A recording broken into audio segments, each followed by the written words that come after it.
In situations where no contact isn't an option, such as when you're co-parenting with a narcissist, you cannot fight them back. You cannot fight them directly, because if you do, you're doomed to fail. So what do you do in such a situation? How do you defeat them when you cannot fight them back their way? Let's find out in today's episode. Hi, I am Danish, a narcissistic abuse recovery professional. I help survivors of narcissistic abuse like you go from feeling broken, hopeless, and confused to healed, empowered, and thriving. Today's episode is going to be all about learning to defeat and baffle a narcissist using 5 Ds. Before we begin, please subscribe to this channel if you haven't already, because your subscription always helps in spreading awareness about narcissistic abuse. The 5 Ds that I am talking about are as follows. 1. Deflect. 2. Disengage.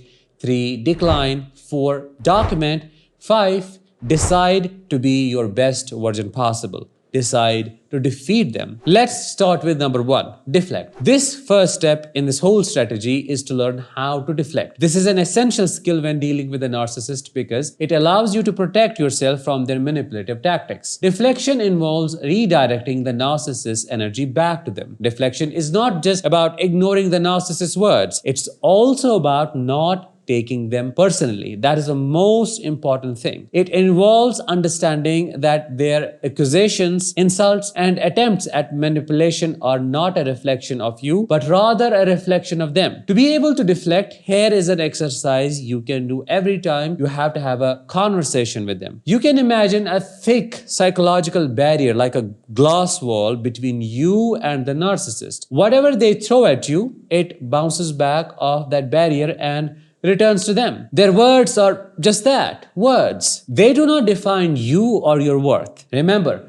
narcissists thrive on attention and drama. You already know that. If they cannot get a reaction out of you, they will feel defeated and powerless. So when they try to provoke you, instead of responding with anger or frustration, deflect. Simply deflect. Stay calm, stay composed, and refuse to be drawn into their web of manipulation. Number 2, disengaging. Disengaging is all about stepping back and not burning in the fire that has not been set by you. It is about not letting the narcissist push your buttons. It's about establishing boundaries and maintaining them. When a narcissist tries to encroach upon your space, physically or emotionally, do not justify, explain, or defend yourself. You don't have to prove anything to them. You can simply respond by saying things like, "We remember things differently. If you continue to speak like this, I will not answer. I hear you, but this isn't my experience. I know my truth, and I am not changing that. I am stepping away from this conversation. This is not a topic I am going to discuss. We can continue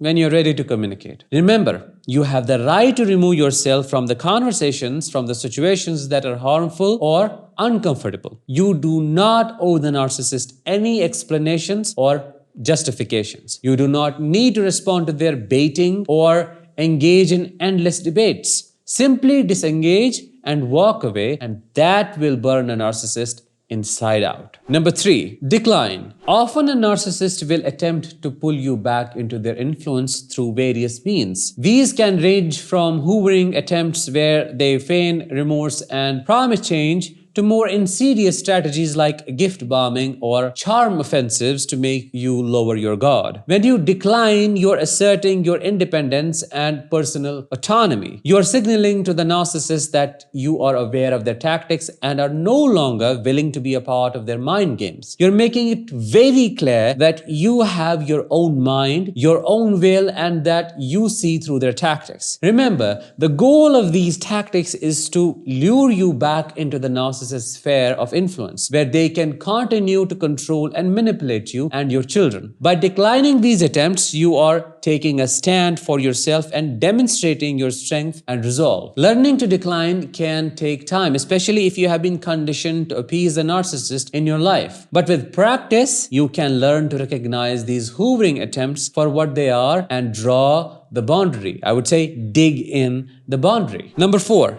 Document. Narcissists are skilled at gaslighting, at rewriting history to suit their narrative. They will deny hurtful words, dismiss abusive behavior, and make you question your own memory through gaslighting. Documentation serves as a vital strategy when dealing with a narcissist, particularly in situations where co-parenting or legal disputes are involved. It functions in two primary ways: documenting the positives and documenting the negatives. What does that mean? Let me explain. Documenting the positive involves keeping a record of all the positive things you do, especially in a co-parenting situation. This means keeping track of the time you spend with your children, the activities you engage in, and any special moments or milestones. This could also include school events you attended, doctor's appointments you took them to, or simple everyday moments of care and bonding. This is important because narcissists often attempt to undermine you or your parenting skills by making false accusations or spreading lies. They may try to paint you as a neglectful or unfit parent, hoping to turn others, in this situation, judges and the lawyers, against you. By documenting the positive, you can counter these claims with concrete evidence of your dedication and love as a parent. On the flip side, documenting the negative involves keeping a record of the narcissist's abusive or manipulative behavior. This includes instances of verbal, emotional, or even physical abuse. It could also involve noting any attempts by the narcissist to manipulate or control you or your children. This could also include instances where they have neglected their responsibilities as a parent. This record can serve as crucial evidence if you ever need to prove the narcissist's abusive behavior in a legal setting. It also helps you maintain a clear picture of reality, which can be essential when dealing with the narcissist's gaslighting attempts. Number 5 and the last one, decide to defeat them in the right way. Decide to be your best version possible. Deciding to be your best version possible means making a conscious choice to not let the narcissist's actions or words define who you are